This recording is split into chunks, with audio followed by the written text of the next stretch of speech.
Have you heard the phrase, debt is the root of all evils? Never get into debt. Debt is slavery.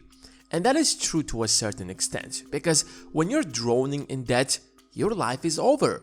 While you're trying to pay your debts are not waiting for you. They're growing day by day, since no one lends money for free. There is always an interest. Despite all of this, the United States has embraced debt. Total US consumer debt is almost $15 trillion, which brings the average household debt to over $5,300. The US GDP is a little over $21 trillion, which means the entire economy consists out of debt. But I have some good news for you. That isn't always bad. That is unpopular opinion because most of the debt we have is bad debt. You probably have some credit card debts, a car loan, and maybe a student debt, and you're thinking, it will take me decades to pay off all of these debts. How on earth can debt be something good? In order to understand how debt can be something positive, let's take a look at how people with deep pockets still use debt to make even more money. It might sound a bit confusing because why would anyone with a lot of money use debt in the first place? That is supposed to be used by people who do not have money. But that's not how capitalism works. Debt is a powerful tool if you know how to use it. And in this video, you will find out how rich people use debt to make even more money. So give this video a thumbs up and let's get right into it. Number 1. Most of the trade is based on debt. It might sound a bit controversial because borrowing money to start a business is a horrible idea, and personally, I would never do that. But there are businesses, especially traditional businesses, where using debt is your best option. Let's say you want to sell pens. It's a very common product and there's pretty much always a demand for it. Ideally, you would fly to China, find a factory that produces that kind of pen with good quality and the right price. You would purchase a container of pens, ship them to the US, and distribute them to your clients. But today, that's mostly done online through websites like Alibaba, unless it's a more complicated product where you have to fly to that factory. But here is the catch. You don't really have to pay for the products to have the product first. Let me explain how. In the past 50 years, China has become the factory of the world, producing literally everything. Thousands of factories work non-stop to produce everything that the world needs.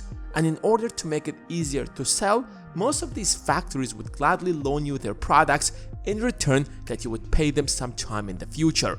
Of course, they would not lend to strangers, so you will have to build some kind of trust with them first. But that's how business has been running for the past 50 years. Once the client would sell the product in the US or any other part of the world, he would pay the factory and borrow more products. You're basically telling the factory, you know how to produce it, so let me help you sell it. If I can sell it for anything above this price, that's going to be my profit. What makes this strategy great is that you're not tying up your own money in this transaction. That's why selling is one of the greatest skills you can ever master. Number 2. Refinancing. Real estate debt is the best kind of debt because it's filled with loopholes. If you don't have a mortgage, then you're paying extra taxes. Rich people always have multiple mortgages to be able to get all of those deductions. Remember, every dollar that you're supposed to pay in taxes, but instead you save, is an extra dollar earned. So that's another way rich people get richer. But let me give you a more practical way. This is how basically rich people get rich in real estate. Let's say you saved $200,000. That's a lot of money, but if we're going to be honest, that's peanuts. You can't even buy a house. Of course, you can't get a mortgage up to $800,000 since you have to make a 20% down payment, but here is the secret.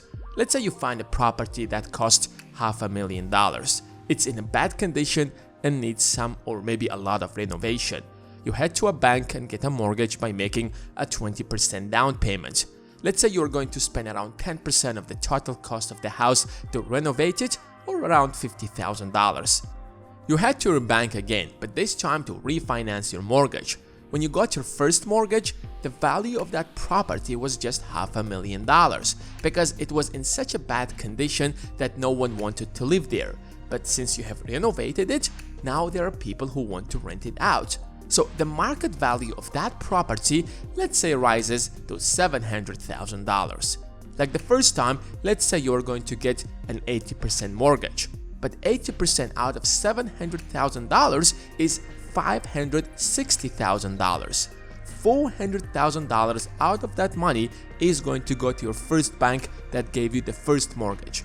And let's deduct another $50,000 that you spent on renovation, and you're going to be left with an extra profit of $110,000. You made $110,000 using debt, and you're left with a property that you can rent out to build equity and generate passive income. On top of that, you're going to avoid paying taxes because you have a mortgage. This is a very common practice among real estate investors. Can you really say after this that that is bad? I will leave that for you to answer in the comment section below. Number 3. Hedge funds. Hedge funds are made by the rich for the rich to make rich people richer, and they usually use unpopular strategies. Mortal people like me and you, we make our best efforts to predict which companies are going to grow and rise in value and invest the money we worked so hard to earn in hopes for these companies to grow. But hedge funds often use a completely opposite strategy. They try to make money when companies fall or go bankrupt, as it was with the case of GameStop. Although in that case, the internet challenged hedge funds and pushed them to lose over $13 billion. But how do hedge funds make money with debt? Let's say you expect a certain stock to decline like Facebook because you know that Apple, who produces the most popular smartphone, will announce next week that they will no longer let apps to track you like Facebook or Instagram track your online activity and make privacy their first priority, which will greatly damage Facebook's business model. So you pick up your phone and call your broker to borrow from him a single Facebook stock that costs, let's say, $100 and instantly sell it in the open market for $100. Congrats! Now you have $100 in your pocket, but you still owe your broker one Facebook stock. Let's say you are right, and next week Facebook stock price drops to $70. You use that $100 to buy one Facebook stock for $70 since the price dropped and return it to your broker and pocket the difference. Congrats! You've made $30 out of a fall of a stock. It sounds simple in theory, but it's extremely difficult and risky in practice. What happens if you're wrong? What if the price doubles overnight? You still have to return that single Facebook stock to your broker and pay interest for borrowing that stock. Now you have to buy that stock back for $200 to return it to your broker. When you buy a stock and try to sell it when it rises, the maximum that you can lose is the amount you invested in, but not in the case of shorting. If the price keeps rising, your losses keep rising. Theoretically, you can make unlimited losses since theoretically the stock price can rise indefinitely. But if you have 100 analysts working for you, you can make a fortune using this strategy. Number 4. Forex. We have already discussed this in our Forex video, which link I will leave in the comment section, but here's how it works in short. Forex is a market where currencies are traded. It makes international trade possible. You can use US dollar in China. You have to buy Chinese yen to pay your employees, for example, in China. So there is a market where anyone or any company can come in and purchase foreign currencies. And based on different factors, these currencies fluctuate. For example, the Fed raises interest rates. That will limit the supply of dollar in the market and make US dollar stronger against other currencies, or vice versa.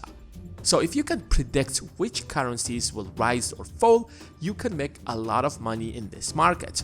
But what makes this market so different from the rest is that for every dollar you use to trade in Forex, you can borrow an additional $100. That means if you trade using your $1,000, you can hold a position worth $100,000. If you end up making a small profit like 1%, it will be huge. Number 5. Credit score. As you can see, debt is a powerful tool. Every successful business, company, or entrepreneur uses debt in various ways, especially if you have a proven business model. Borrowing money to finance purchase orders is practiced pretty much by every business. So stop thinking in terms all debt is bad. Of course, debt with a high interest rate such as credit card debt is horrible. But in order to get a lower interest rate, you have to minimize the risks of loaning you money. How do you do that? You build a track record of being a reliable borrower. There are billions if not trillions of dollars in the banks waiting for someone to borrow them. And even if there isn't any money, banks can create money out of thin air, and we have explained that in a previous video. Anyways, if you have enjoyed this video, make sure to give it a thumbs up, and if you're new around here, subscribe and turn on your notifications. You're welcome to the channel where you will learn everything there is to know about money, investing, and the stock market. Thanks for watching, and I will see you in the next one.